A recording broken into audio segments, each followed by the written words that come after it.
Mr. Howard. What an honor. What an Thank honor you. to you. Congratulations for all your work. I'm a huge fan of you. This is so unprofessional of my behalf. Oh, But I have thank to you. start saying it because I really admire your work, and it's such an honor talking with you. I appreciate that. Thank you. Hello there, my name is Jim Henson, and I'm a puppeteer. Sesame Street. The Muppets. Dark Crystal. Labyrinth. Jim created out of innocence. He showed people the good in all of us. Is this a 9-to-5 job? Yeah, it's every moment of one's life kind of job, those things. Once again, you achieved that. The people on screen give us their heart and soul through their stories. But I think this time the challenge was very different. It seems that we already knew everything about Jim. However, you give us here a totally different look at a character who left all his emotions a little bit hidden inside of each of his characters. How do you see it?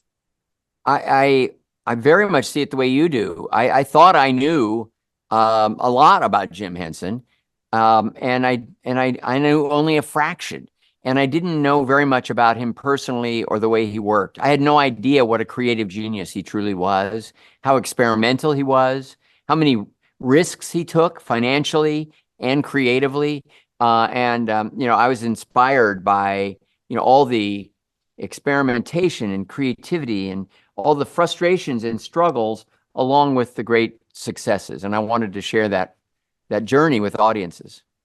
Yeah, being a creative genius, it has success, happiness, but also have another side, very human, with failures, with ideas that could not shine. And you show us that in this beautiful documentary, how to approach to such a personal story of someone who means that much to you and countless generations. Well, we knew we were going to have the stories of the characters that we all love and recognize. And we knew we would have the stories of those shows and movies. But when the family was so open and willing to discuss their parents as parents, willing to help us understand the love story between the mother and the father and the way that love story ended. The Muppets wouldn't have existed without that love story between Jim and Jane. And yet the Muppets are also the thing that probably pulled them apart ultimately. So the dimensions of that very relatable human aspect of Jim Henson's life and his relationship with Jane and his family was very important to me to counter the sort of the explosion of creativity and genius that the other aspects of our story would demonstrate. Why are there so many songs about rainbows? And what's on the other side? From a very early age, he had the feeling that he was here for a purpose. Holy. Characters come about from many different ways. It was my mother's coat and a ping pong ball. That's how it all started. He had so many ideas and so many things he wanted to do. His inner life must have been sparkling. The space he gave to an expression of imagination, I see that in everything that he did. I love you. I love you too. Thanks. Having that many voices in the way, how difficult is to hear them, every single of these voices, and continue with the path that we always trying to tell with this story, because probably everyone had a different story with Jim. Yeah, but with every interview, and people were so eager to be interviewed, and they had just great things to say about Jim because he was a wonderful, wonderful person. He lived a life to be celebrated, and he earned it. By choosing to walk that path.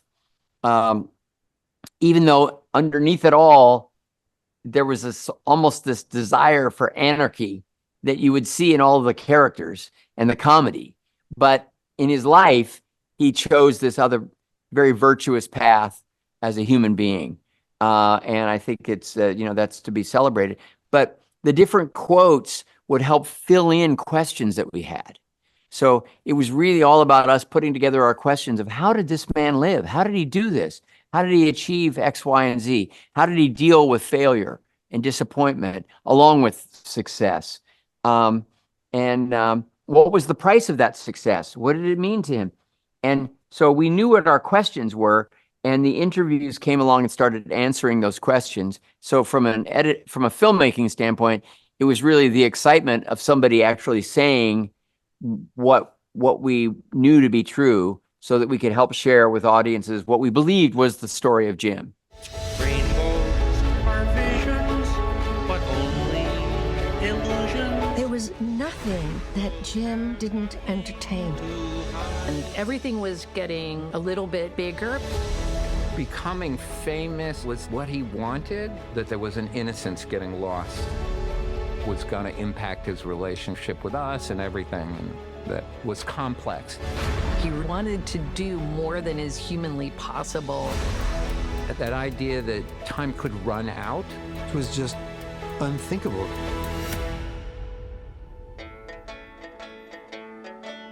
If Jim was here, I just have to thank him. After an extraordinary documentary like this, I have many feelings in my heart. One of them, it's really strange, because suddenly when you hear about extraordinary people who have passed away, and most recently, it's impossible to avoid thinking about the legacy that a person left behind. You have Mark, many generations run.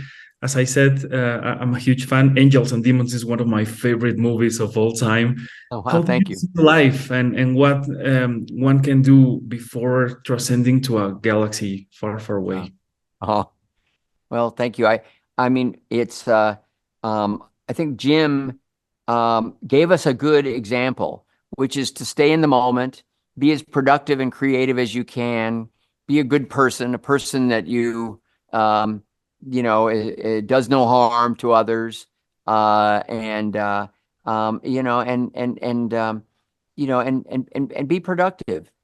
Create, whatever, however you do that, and share with others. Participate in society through your abilities and your talent, and because you never know when your time will be up here on this planet, and so it's best not to worry about that. It's best to just make the best use of that you can of the time that you have, and that's certainly the way Jim lived, and it's the approach that I'm taking as well.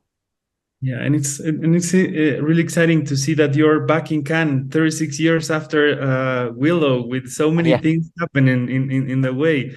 Yeah, so it's still very exciting. It's a place where creative people come and are brave enough to share their work, and they have no way of knowing how people are going to respond to it. There are no guarantees, and that tension is what keeps defining and redefining what cinema means to both the creative community and the audiences as we sort of hand in hand move into the future. This was a lifetime opportunity for me, Ron Howard. Thank you so much for your time, for your work, and I hope to see you in the future and talk with you with much more time. Congratulations. Thank you. Thank you for your kind words. Nice talking to you. Bye.